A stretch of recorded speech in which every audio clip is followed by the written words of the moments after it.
For years, domestic abuse and domestic violence homicide have been prevalent, affecting families worldwide, creeping into the homes of our very own Guyanese households across Guyana and the United States of America.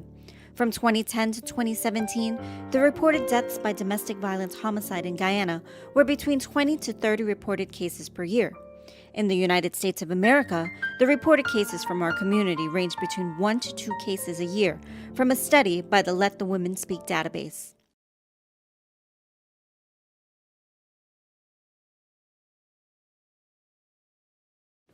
Welcome, viewers, to this week's episode of Let's Talk with Lakshmi. Well, viewers, we are going to be sitting here with a group of young ladies who have decided to take a stand against domestic violence. As we know, domestic violence has been prevalent not only here in Queens, New York, but all around the world. Well, ladies, thank you so much for joining us on such an important topic that currently everyone is talking about.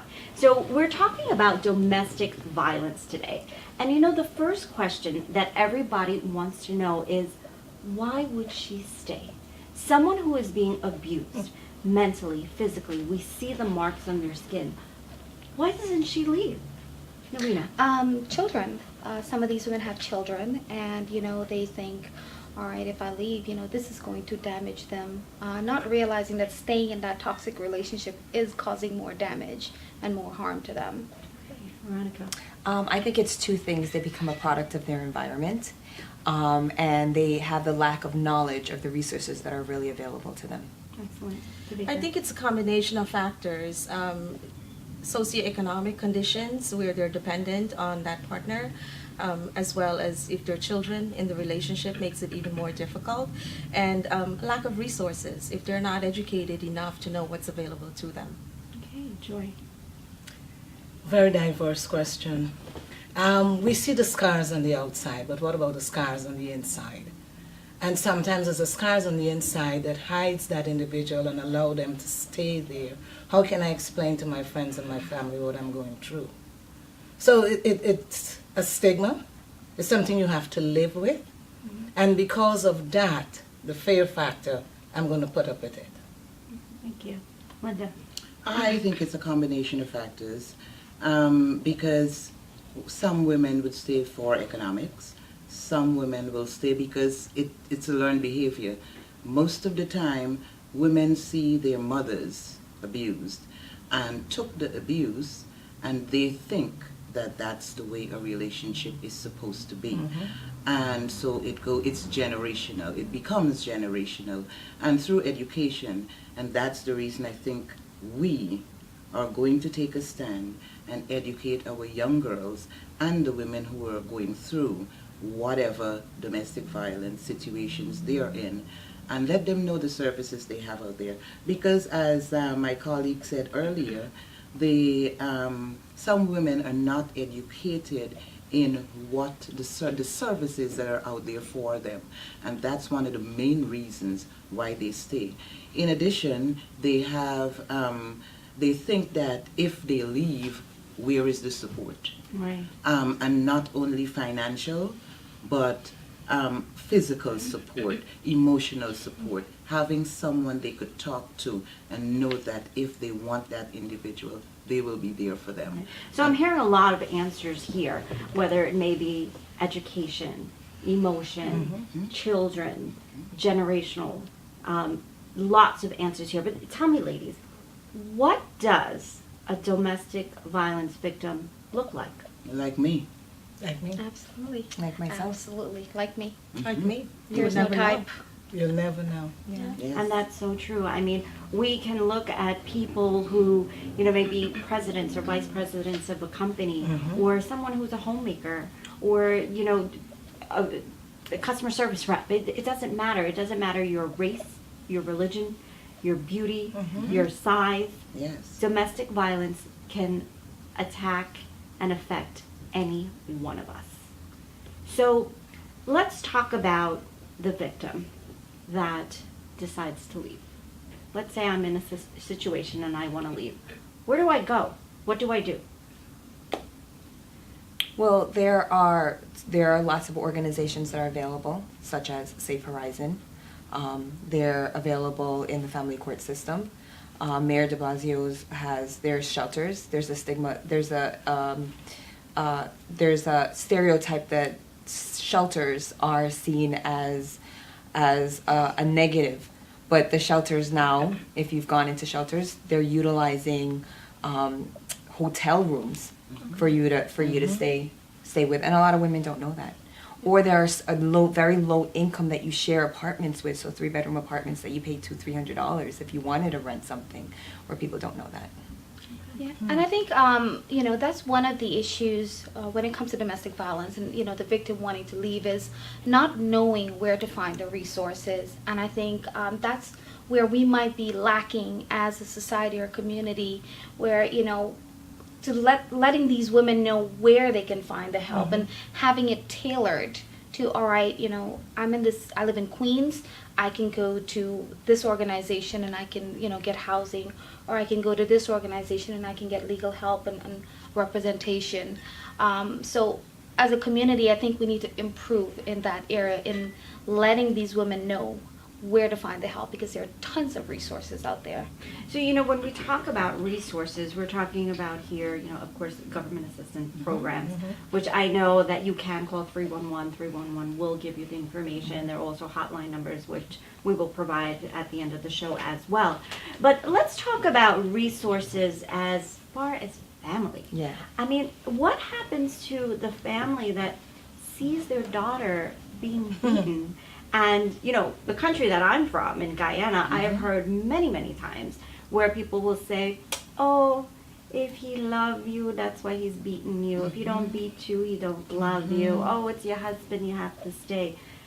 Talk to me, ladies. Why is this happening? I mean, should this be happening? Why are your family resources not telling you leave or counsel or intervene? What's going on? And that's what I was talking about earlier. It's generational. Yes. Because in the 50s and the 60s, and we could go way back, we lived in a male-dominant society, and it was the norm because women were brought up to be at home, take care of the kids, and be subservient.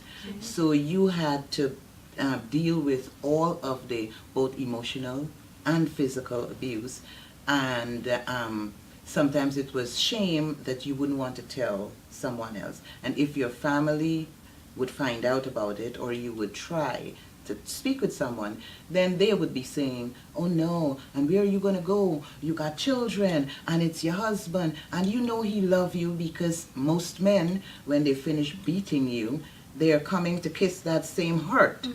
And I always tell women, that's not love.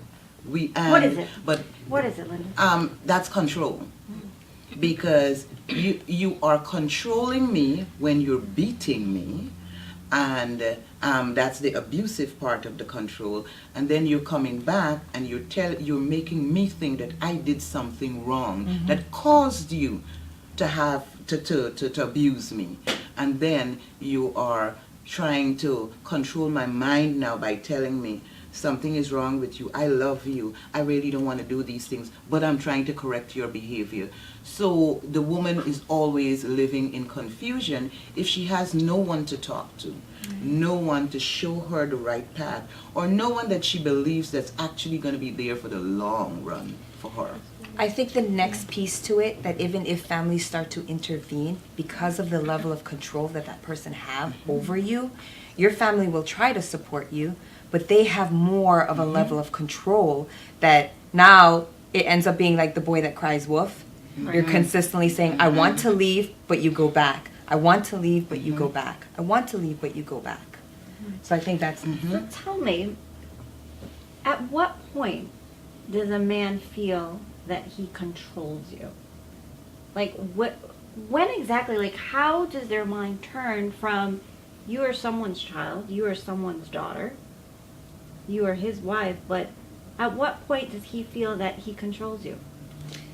I think the minute is the second that they physically do something to you and you still go back. Absolutely. That's it. So tell me, why do people go back? Different reasons. Different reasons women go back. Some people are materialistic to the point that it doesn't matter whatever it takes, I'm staying. And some women are tenacious enough, like myself, to say, I'm not putting up with this. I don't have to put up with this. I'm too educated to be with you. But you see, that comes with a different mindset. And I remember when I was being abused, and I called my sister, and I said to her, you know, Daniel is beating me. And she says, well, I know you, and maybe you must have said something. But that didn't warrant me being beaten. And that is when I said to him, I'm not your child. I'm not going to be submissive. You're not going to get away with this. And when he says to me, I will kill your children and have you look, and then I'll kill you. And that was the night I said, okay. Even though he said, oh, I wasn't meaning anything, I just said that so that you'll get scared and stay. To me, that was my wake up. Because if you're going to say it, which means you're thinking of it. And if you're thinking of it, I don't know when you're going to execute it. So I left. But a lot of women don't have that. The lack of confidence. There's Lack confidence. of confidence. And that is where we come in. We need to let them know, look, you don't have to suffer in silence. Talk to us. Just talk about Just it. talk. Just There's talk also about that it. hope for change, where a lot of women believe that he will change or she will change, you know, depending on what situation they're in, and they try to hold on to that. You know, well, let me give him some time. Maybe if I go back and try to talk to him and work things out, he'll change. And so that, you know, that plays a major role in why a lot of people go back. The point to that as well is that what we're saying is we're not telling anyone to leave their husbands. No. That's not the That's message not what we're out promoting. there. That is not what we are promoting. Do not leave your man. What we're promoting is that you get that self-development, you build that self-confidence so that if you want to stay in that relationship, you're able now to support him to move forward with the relationship. Exactly. No one has to die. No. No one has to end up being dead. No. Absolutely. Not So at what point do we recognize the warning signals? Like, what are the warning signals? Is it a control thing? Is it maybe he starts asking, you know, where are you going, who are you talking to, what time are you coming home, why did you go here? I mean, are these warning signals? What would you say is a warning signal? I would say one of the warning signals would be if your husband or your boyfriend wants to choose who your friends are, wants to tell you that, oh, she's your friend, she shouldn't be your friend, and you listen to him, and that you give him one up on a basic decision making that you should know who you choose as your friend. And if you give one without having a conversation, without letting that individual understand you don't need to be doing these things, you set parameters in a relationship. It's what, and I tell men that too, if you always bringing flowers to your woman and all of a sudden you stop doing it, what should she think? She's going to nag you, or she's going to think something. It's the same way with men and women in relationships. If the man see that he is allowed to control, okay, where are you going? Okay, call me when you get there. And you call. And call me a half an hour after. And you call. Yeah. Call me when you're leaving, and you call. Or why you took so long to get home, and you're answering all those questions. You are giving him authority over you. And it's going to escalate. What you will see is the level of anxiety that a person has if they're on the phone, if they have to leave at a specific time, if they don't meet that specific time, if they're going out with friends. If you ask them to go out with friends, you will feel the level of anxiety when they respond. There are many warning signs. That's a great one. Yeah. There are warning signs where if someone is prohibiting you from visiting your family, your friends, preventing you from going to work, or on the other hand, forcing you to work. Those are some of the warning signs. If children are in the picture, telling you or convincing you, making you feel that you're not a good parent, that you're a bad parent, you're Talking horrible at down. what you're doing, Talking down to talking you. down, Yeah. embarrassment in the public. Yes. There's so many. There's so lots. many warning Yeah, signs. yeah. I would say embarrassment in the public is your number one fear factor. Because this is an individual that is not afraid to let loose wherever they are and to make you feel less than and demeanor you. That is a basic one and sign of abuse.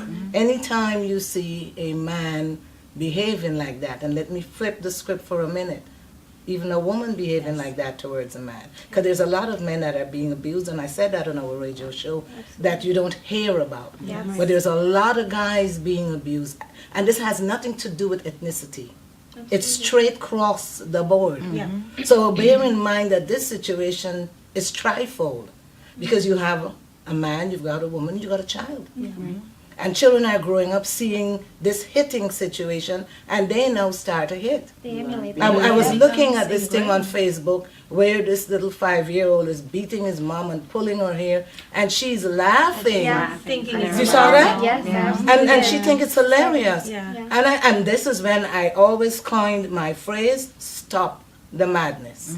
Because he is going to grow up to Grow up become an thinking that. adult.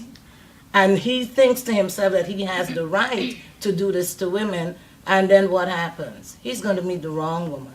So I'm hearing a lot of things here about mental abuse, about shaming, about physical abuse. But, Joy, you spoke upon men being abused too. When we think about violence, most of the times, of course, because there are more cases reported, and of course, not only reported cases, but actual cases that happen with women versus men. And I just want to bring up that recently there's been a young man, and his name is Sean Seaburn. He is missing. And, I personally feel if it was a woman missing, maybe our A little more community attention. would have given it Exactly. more Attention, attention yeah. and be talking about it more. I mean, why do you guys think that women get more attention than men? Should they? Should they not? And just like with this case, I feel like, just recently, opening up of 2018, there was a murder case, which, I had shared on my personal social media, got shared about 100 times. The same Sean Seaburn case, I shared it, it got shared maybe less than 10 times, right? So why do you think a man is not more important than a woman? Or do you? I think it's a mindset thing where, people in not just our community, they feel like, okay, as a man, and even some men, they think, oh, it's no big deal, it's just a little hit, but that's how it starts. It doesn't mean that they are immune to being abused. Men face it all the time, and another thing is shame. Being, ashamed of telling somebody, hey, my wife is abusing me, or this is occurring in my relationship. In our culture, the men get laughed at. If you were to go tell that to a friend that, hey, my wife is hitting me, or you go to the authorities, I'm saying in Guyana, they'll probably laugh at you. No, they do. Yeah. And that's why I feel it doesn't get reported as often, and men don't talk about it because of that shame that's attached to that. No, the shaming factor plays a huge role because if you go a little bit beyond that, men are brought up to be providers. They're taught to be providers for their family. Absolutely. They've always had a dominant role in culture and society. So to really stand up and say, my wife is beating me, it's a huge shame. Or has They- emotional or- control yeah, over Yes. or or is taking advantage of me in whatever way. They don't want to talk about it because it's a shame factor, and that plays a huge part in it. So But they are just as important. And we Of should course be they focused are. on Yeah. those issues That's right. just as Absolutely. much And as right. they're the stories we don't hear about. The untold stories. Those are the untold Those are the stories. untold You know, stories growing we up don't in hear Guyana, there's this little poem that says, what a little girl's made of. Sugar and spice and all. and That's that's nice. nice. And what a little boy's made of. Snaps and Six snails snails and puppy puppy dogs' dog tails. tails. So you saying to yourself, okay, they're not that important because they will survive. Not all men do. No. Not all men do survive. And Joy, we have taught men in our society in Guyana and beyond that they're supposed to hold their emotions, and that's where women are more emotional. And so a lot of men think that if they show their emotion, it's like they're being too feminine. And that's the stigma we need to take away. Absolutely. We are all human beings with feelings. First of all. And that is what we need to start talking about. Men has the same, and we know they have the testosterone and that, and we have the hormones and all that kind of stuff. But we all, if you hit me, I'll feel, and if you hit a man, he'll feel too. Absolutely. And I have this thing I tell all young women: don't hit things that will hit back, Right. because you can't expect to hit a man, and even though he's not supposed to, that it will not trigger something for him to return that hit. And no matter what you do, he is going to hit harder than you can. Of course. So don't start that cycle of violence. Let's talk about relationships like that. I mean, where both parties, husband and wife, are putting on the boxing gloves. I mean, what do you guys think about relationships like that? What should they do? I see a lot of cases because And I'm out in the is it field. considered domestic violence as well? If Yes, both are- Yes, It it is. absolutely is. Yes. I've seen a lot of cases where there is unhealthy relationships where it starts with one partner, and because that other person just is feeling so engulfed in their environment and that negativity that they themselves also become the abuser. Yes. And they're not self-reflecting now. They're saying, okay, well, this person is abusing me. It's now okay for me now to abuse. Retaliation. I'm going to put up a Yes. fight. Right. I'm going to put up this fight. And it doesn't have to be that way. And that's an No. unhealthy relationship. That is an and unhealthy they- relationship. And they need to separate. separate. Yes. Yeah. So let's talk about violence, right? Domestic violence and counseling. You know, a lot of times we hear that, you know, women should go into counseling for this. But do you think maybe the counseling should really start with the men? What do you guys think? Both parties. I think parties. Both. Yes. Both Both. parties. Without a doubt, The both victim parties. and the victim. Yeah. Both parties. I think the therapy should start with separate. The woman should have therapy on her own, the man should, and then come together. together. Yes. So now, let me ask you a question. If you have two friends and you see that your friend is sad all the time and you notice some marks on her, what would you do? Would you approach her? Would you tell her to leave her husband? How would you intervene? Would you ask for counseling? What would you do? But before, you know, and that's always concerning when you see marks on somebody and you've seen kind of like a behavior change, you know, they're withdrawn. That's always concerning. But, you know, before you kind of give advice, you first need to identify what's really going on. What's going on with this person? You know, are they being abused? Is it something work related? Is it, you know, before you can kind of offer advice and say, all right, you know, you need to leave him. You don't want to just jump in to say to somebody, oh, you should leave him, or you're being abused, or make assumptions, because, you know, that's a dangerous thing. You know, making assumptions that somebody is being abused when they're not. It could be something unrelated. So sometimes all it takes is just sitting down with that person, kind of have a conversation, a regular conversation, kind of feel them out and see how they're responding to certain questions.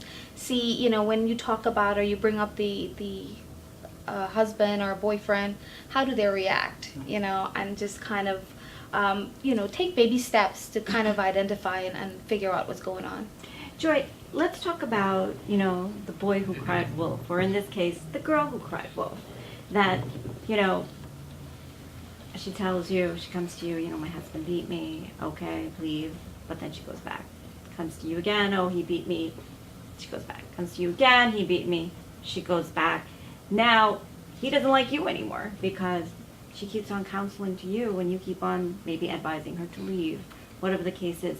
Do you give up on that person? What do you do with that person? You can't. As a family counselor, I don't have a choice. I can't give up. Do you find that people get frustrated with the girl who cried wolf? People do. But then again, you have to realize she's not crying wolf for no reason. She's crying wolf because there's so many factors that she has to go through to actually become that individual to say, I'm free enough to make this happen. And she's going back because she wants to make sure sometimes, am I doing the right thing? I'm not going back because I want to be beaten, but I'm going back to like, is it really happening to me? Is it going to work out? Should we stay together? One more try. And sometimes one more try, They may not get There another isn't, try. yeah. there isn't a one more There's one try. more. Yeah. Tamika, You if your know? sister was getting beaten up and was in a violent situation, what would you tell her? As Lorena stated, I will open a channel of communication. I think the most important thing that we can do to be supportive is to listen. Yes. And by listening, we're able to offer help, we're able to offer solutions. So first I would want to know what's going on, what's happening, why is this happening? And then offer guidance, you know, can we help the situation? Are there certain steps that we can take that can improve the situation? And then take it from there. But communication is key. It is so vital. And if we don't have that, it's where everything breaks down. Absolutely. And we see that every single day. We see that every single day. And just to add to that, as a family counselor as well, I don't believe in ever telling the woman to leave, because it's through counseling she will decide when it's the right Exactly. time. She has to You gain can't that force her, self-worth. absolutely. She Yeah. has Just to have gain that You can't tell, self-esteem. exactly. It has to come from within. To decide for herself. But you always have to allow that door of communication to be open. Yeah. Right. It could never close. Yeah. Right. And Veronica, if your brother was being abused, what would you tell him? Same thing. I would open a line of communication. I have to first seek to understand before to be understood. And just have him talk about it. Just letting it out, building that trust enough to tell me what's going on. I think is very important. You cannot go in then. If I go in advising, it's going to feel being judged, attackful, and they're going to run the other direction. They're actually going to run back into that person's arms. He'll shut down, yeah. They're going to shut down. So Linda, I know you're a psychiatrist. I know you deal with cases like this all of the time. What is the first thing you tell a victim? What is the first step? If someone is looking at this episode right now, and Let's Talk with Lakshmi, listening to all of you intelligent women, your opinions, your advice, but you coming from a psychiatrist background, what's the first step? Okay, it's psychology. Psychology, I'm Yes. sorry. The first thing I would tell, if someone walks into my office and is actually reporting, because that is the first step, and I would start talking to them about the signs, that what brought you here, and we work from that point. And I would also advise them that you need to start setting your action plan, because nobody could just run away from an abusive relationship. You have to have a plan, because if you fail to plan, you plan to fail. So we sit down, and if the woman is sure that she wants to leave, then we will set up an action plan in how she could go about doing it. That individual will have to tell me what her time limits are and what she wants when she leaves. And that is the only way you could set those parameters, and it will be a successful transition. Because that's the reason you find most women go back into abusive relationships, because they're not ready. And they will go to counselors and professionals who will leave him, or they're hearing from them, leave him, and they're leaving to just to facilitate the people who are telling them. It's not coming from them. So that's the first thing I tell any abused victim that walks into the office. I will first ask them, and what do you want to do? When do you want to do it? And these are the things that you could do to try to minimize the abuse. Because most of the time, you're not pacifying the abuser, but you know what those triggers are, if they are triggers, and you try as much as you can to avoid them because you now have your plan. And so you're trying to stop the abuse as much as you can in the time that you want to leave.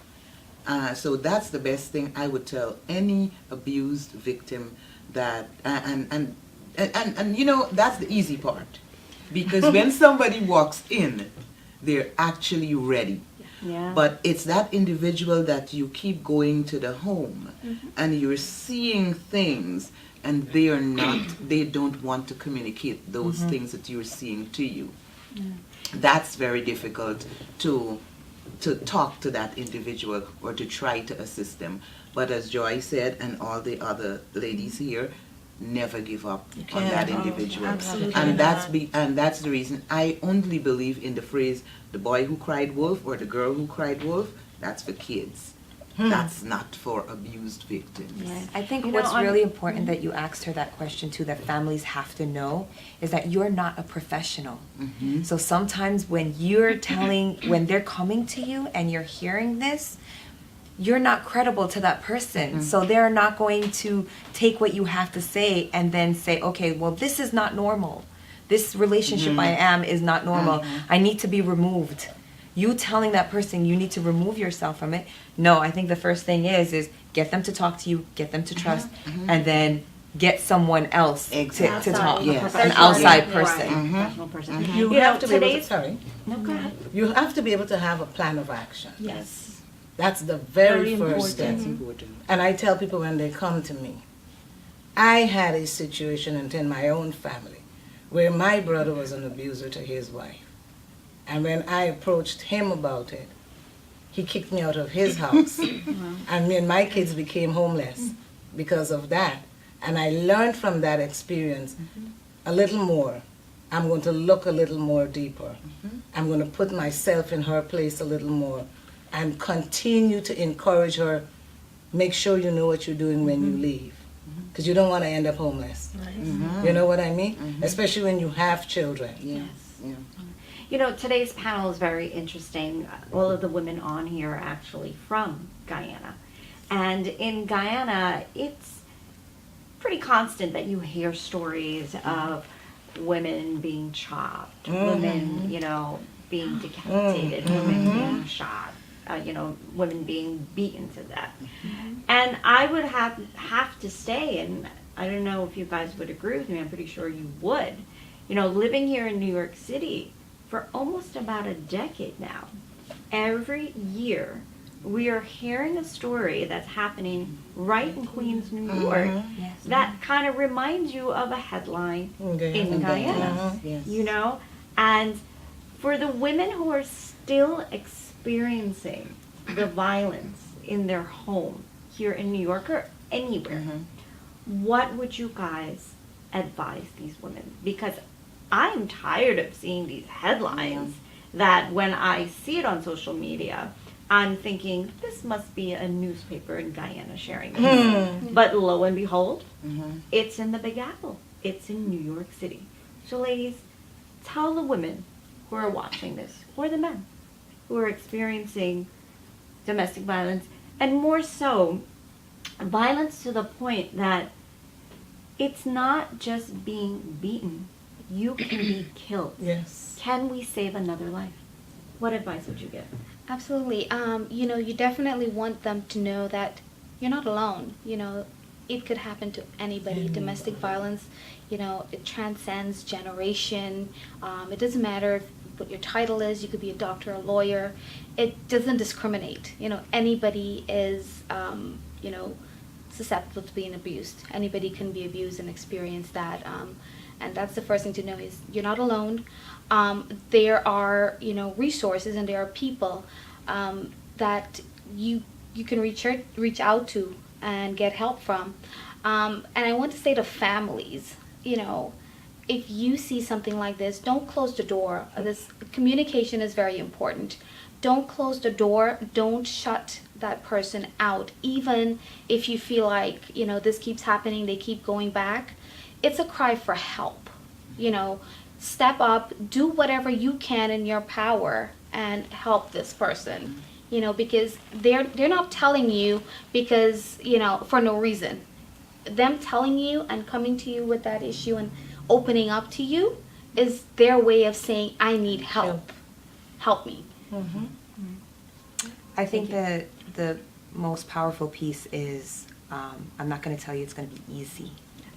It is going to be a long, hard journey. And it will take a lot of emotional fortitude, especially if you have children, to remove yourself out of that situation. But I guarantee from what I've seen out in the field and what we've done, the work that we've done so far, is once you remove yourself and then you do the activities that we give to you, so financial literacy, you will become empowered. That self-love, that self-confidence will not only portray in yourself, but to your children. The relationship with your children will get better. And if you wanted to go back, you now have that emotional fortitude to support your significant other. I think it's important to find somebody who can listen to you. Don't keep it silent. Don't shut yourself in. Don't think that this is normal. Don't think that this is what we grew up with in Guyana. We're now living in a different society. There are many resources available. Find somebody who will listen to you. If it's not a family member who you feel is not supportive, find a friend, a neighbor, anyone, but talk about it. Communicate about it, because through communication, you will find help. Through communication, we will be able to resolve these issues. Through communication, we'll be able to get this community going to offer the wider support system that we all need, that you all need. Thank you. Joy. This is very devastating that we have to wait until a sister is fallen. Yes. That to bring such awareness to either to the Queens community or the Fort Lauderdale, Florida community, to know domestic violence is a crime and it has to be treated that way. And for family to hide the abuser and to pretend it doesn't exist, that's the first major problem. Because when you cannot speak to the people within the constraints of your environment, there's no cohesiveness going forward for you to think that the people on the outside is going to listen to you and give you the kind of support you need. That is where the ball gets dropped, right there. That is the beginning of it. So we are coming together as sisters, regardless of our ethnicity. When we cut, there's only one color that comes out. It's very red. And we know that as blood. Yeah. And to sit back and see a sister have to have her blood shed in such a manner, it's nothing good about that.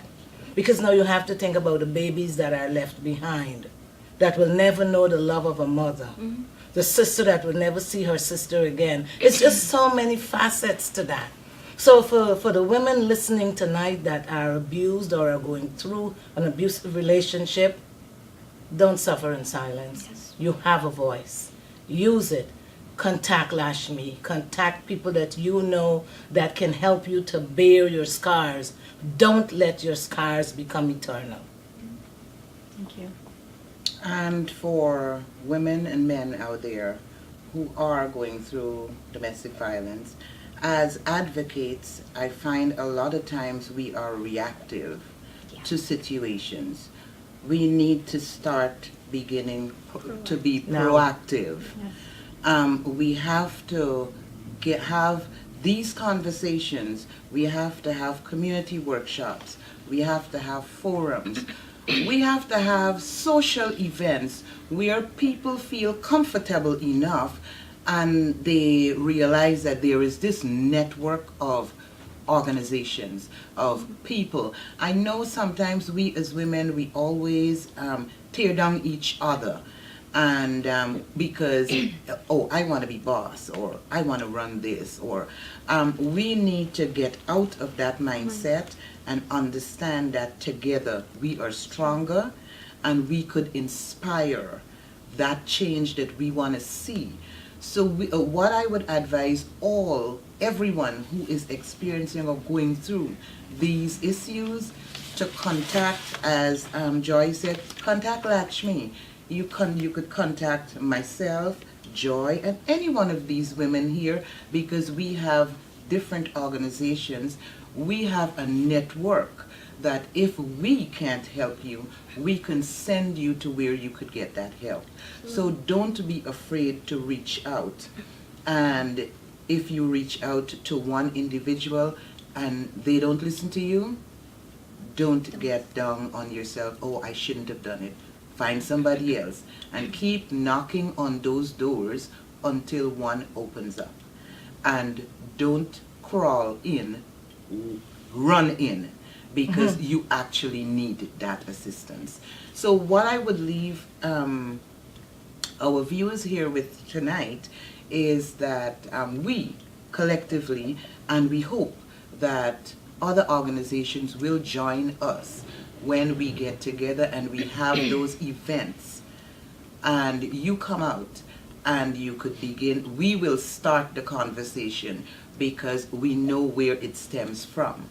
And when we start the conversation, we would like you to continue that conversation with us. And that's the only way we could help each other, because being reactive is not an option anymore. We have to start Proactive. going out Be there proactive. and showing people that we are not only there for the Stacy Sings, because Stacy is gone. And as Joy said, Stacy has the kids now that we have to prop up and support. And we as a community, we have to be there for the Amanda Sing. We have to be her voice. Absolutely. Because this is a young lady who has taken the step to remove herself from an abusive relationship. And because of her situation, I'm not going to say where she is, but we intend to start a GoFundMe page for her. Because when a woman runs away from a domestic violence situation and she still has a whole lot of court issues, she is going through anxiety, she has 2 children, she had to run away from a stable home because of the abuse, and she is telling us that I know if I stay or if he finds me, he's gonna kill me. Now when you have someone like that, we need to support her, because if we don't, she will be tempted to go right back into that situation. And so we need to be the voices for those women to make sure that they know there is support out there, whether it's financial, emotional, and just a shoulder to cry on, just a voice on the other end of the phone to say, I hear you, I feel for you, but I will be there. Because I could tell you this, I told her, I said, if it's 12 o'clock in the night and you wake up with an anxiety attack, you call me. If it's 2 o'clock in the morning, you call me at any time. And I will be there, because women need to know that we are there. We're not only talking, Absolutely. but through We're our acting. actions. Yes. And that's the reason I always say, don't tell me you love me. Show Show me. me you Yes. love me. Because that feeling, people, there's a quote Maya Angelou said, people will remember not what you said, but how it made them feel. Which is very true. So if we make these women that we are trying to help feel that we are always going to be there, they're never going to go back into that abusive relationship. Ladies, I just have to say thank you so much. I'm getting so much information from you ladies. I know many of you have a personal story to share, and I'm going to open up the platform to come back and share that story if you feel that way. I mean, we are taking the first step as far as you said, just don't talk the talk, That's but right. walk Walk the the walk. And I know many of you already have some organizations, some of you just started organizations, and some of you may want to start organizations. But just being someone to talk to, like you said, you mentioned, being able to speak to someone, doesn't matter what time it is, that can save a life. Yes. So as far as I'm concerned today, you're all lifesavers by just even coming on and sharing your personal experience, your thoughts to everyone who's watching, because I'm sure that you ladies have just saved a life. So thank you so much for joining us on this week's episode of Let's Talk with Lakshmi. I can't wait to have you guys come back on. Thanks Thank for you having for us. having us. If I may end with one of my favorite Yes, quotes sure. that I live by every single day. It's from the famous actress Audrey Hepburn. And if you look at the word that says impossible, it says, I'm possible. Yes. Yes. So I'm Oh, going yes. to end the show with that. You're possible. Yes. Thank you. Well, I love that, Davika. I am possible. Ladies, remember, you are possible. And if you're experiencing any type of problems, just remember, you can call 311. They will direct you on who can help you. There's also the National Domestic Violence Hotline, which is 1-800-799-7233. Ladies, please don't be afraid. Please don't lose your life. You can be saved. At Triple Crown Auto Sales, we are driven to be the different, the best, to be your luxury car dealership. Don't be a victim of bad credit or no credit. Let us get you into a luxury car today. Guaranteed credit approval. All income are welcome. Self-employed, cash, Social Security fixed income or disability, W-2 unemployed fixed income. Let us show you the respect you just don't get from other dealers. We know that bad things happen to good people. Everyone deserves to drive in luxury. Visit us at triplecrowncars.com or call us at 516-488-2200. When looking at places that cares for the elderly, My Indian Nursing Home is that perfect place. We provide a clean and safe family environment with culturally experienced and qualified medical staff on site, such as doctors, nurses, physical therapists, and cooks. All of our residents can celebrate cultural festivities and have access to recreational programs with Indian TV, music, live shows, entertainment, and so much more. For the perfect place for comfort, culture, and care, bring your parents to My Indian Nursing Home, a home away from home. Hi, I'm Dr. Priya, and welcome to Precious Smiles Medical Care, a wonderful place to make sure that all of your child's medical care needs are met. We take care of kids as young as newborns all the way up until their adolescent years till they turn 18. We provide in-house vaccines and in-house lab facilities so that you don't have to take them anywhere else. So come in, let us be your partners in care at Precious Smiles Medical Care, where every kid leaves with a smile.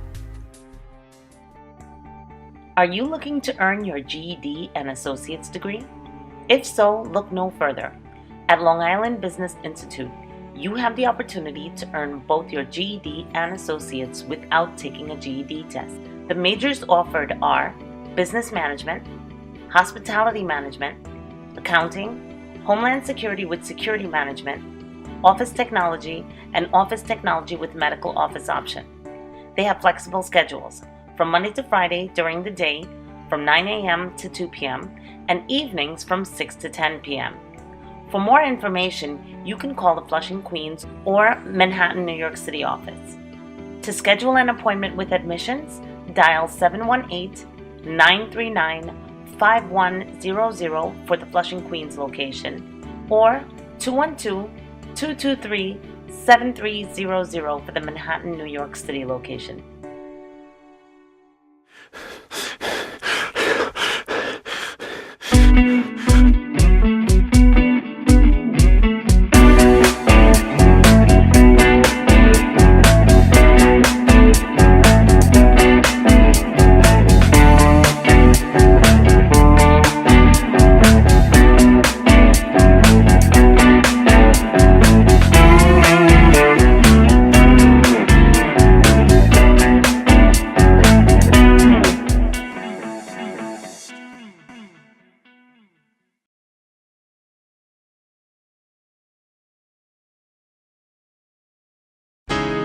Guyana,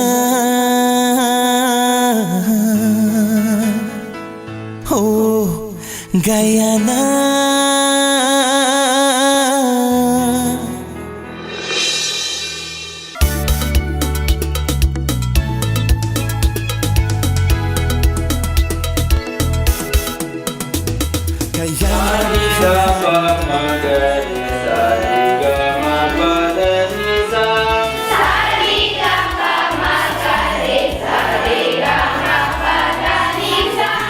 I know this school is a place set up in the community to help children to further them education, to achieve a goal, a computer solve it. I want to thank God for a scholarship for Rebecca Jairam, sponsored by the school.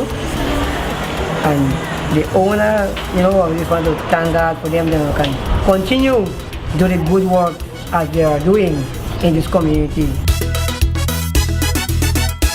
I want to say special thanks to Save Happy Computer School because my daughter visited the school. She do a computer course here, and she went for an interview at the Regional Democratic Council for a job with 49 persons for 2 spots.